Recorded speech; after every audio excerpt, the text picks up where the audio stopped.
Radhe Radhe everyone. दोस्तों, आप सभी का मेरे चैनल नैन्सी शुभम ऑफिशियल में बहुत बहुत स्वागत है। आज की इस वीडियो में आप सुनेंगे मोक्षदा एकादशी व्रत की पौराणिक कथा। 22 दिसंबर 2023 को मोक्षदा एकादशी व्रत आने वाला है। हिंदू धर्म में एकादशी का खास महत्व होता है।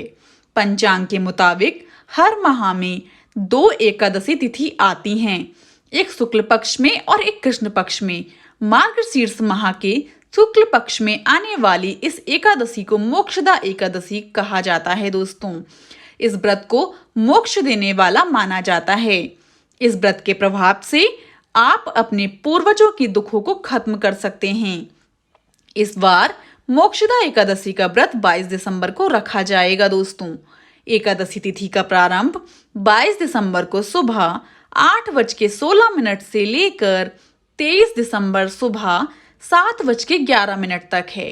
इस दिन व्रत रखने वाले व्यक्ति को मोक्षदा एकादशी की कथा जरूर पढ़नी चाहिए या फिर कथा सुननी चाहिए। ऐसा करने से भगवान विष्णु का आशीर्वाद प्राप्त होता है। दोस्तों, आइए शुरू करते हैं मोक्षदा एकादशी व्रत की पौराणिक कथा। पौराणिक कथा के अनुसार गोकुल नाम के नगर में बैखानस नामक राजा राज्य करता था। उसके राज्य में चारों वेदों के ज्ञाता ब्राह्मण रहते थे। वह राजा अपनी प्रजा का पुत्रवत पालन करता था। एक बार रात्रि में राजा ने एक स्वप्न देखा कि उसके पिता नरक में हैं। उसे बड़ा आश्चर्य हुआ। प्रातः वह विद्वान ब्राह्मणों के पास गया और अपना स्वप्न सुनाया। उसने कहा, मैंने अपने पिता को नरक में कष्ट उठाते हुए देखा है।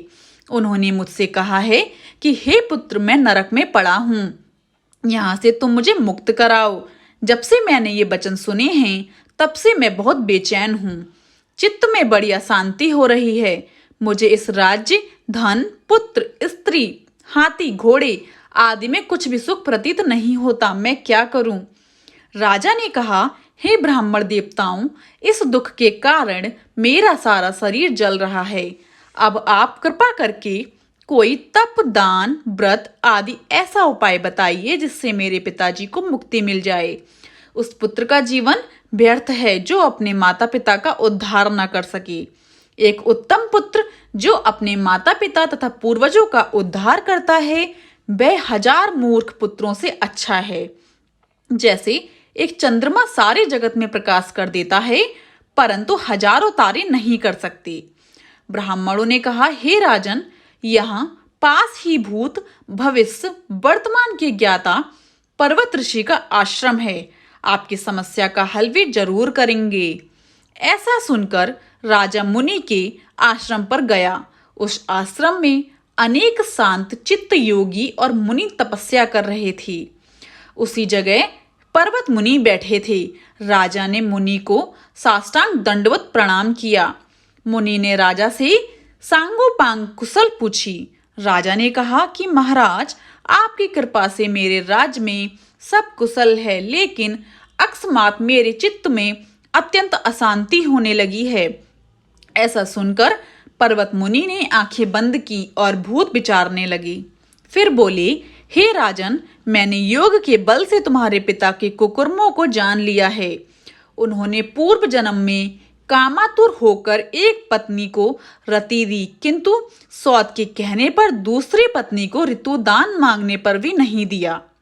उसी पाप कर्म के कारण तुम्हारे पिता को नरक में जाना पड़ा। तब राजा ने कहा, इसका कोई उपाय बताइए। मुनि बोले, हे राजन, आप मार्गशीर्ष एकादशी का उपवास करें और उस उपवास के पुण्य को अपने पिता को संकल्प कर दें। इसके प्रभाव से आपके पिता की अवश्य नरक से मुक्ति होगी। मुनि के ये वचन सुनकर राजा महल में आया और मुनि के कहने अनुसार कुटुंब सहित मोक्षदा एकादशी का व्रत किया। इसके उपवास का पुण्य उसने पिता को अर्पण कर दिया। इसके प्रभाव से उसके पिता को मुक्ति मिल गई और स्वर्ग में जाते हुए वे पुत्र से कहने लगे, हे पुत्र, तेरा कल्याण हो। यह कहकर स्वर्ग चले गए। मान्यता है कि मार्गशीर्ष मास की शुक्ल पक्ष की मोक्षदा एकादशी का जो व्रत करते हैं उनके सारे पाप नष्ट हो जाते हैं। इस व्रत से बढ़कर मोक्षदायी दूसरा कोई भी व्रत नहीं है दोस्तों। इसे धनुर्मास की एकादशी भी कहा जाता है। इस दिन गीता जयंती भी मनाई जाती है, जिससे इस एकादशी का महत्व कई गुना और भी बढ़ जाता है दोस्तों। गीता जयंती होने के कारण इस दिन गीता पाठ का अनुष्ठान प्रारंभ करें। कोशिश करें कि रोजाना थोड़ी देर गीता पढ़ सकें। ऐसा करने से आपको पुण्य की प्राप्ति हो सकती है दोस्तों। इसी के साथ मैं अपनी वीडियो को समाप्त करती हूँ। अगर आपको मेरी ये पौराणिक कथा पसंद आई हो तो जाने से पहले मेरे चैनल को लाइक, शेयर एंड सब्सक्राइब करना बिल्कुल भी ना भूलें and also press the bell icon, ताकि मेरी कोई भी वीडियो आए आपको नोटिफिकेशन तुरंत मिल जाए। मोक्षदा एकादशी की आप सभी को हार्दिक शुभकामनाएं दोस्तों। राधे राधे एवरीवन।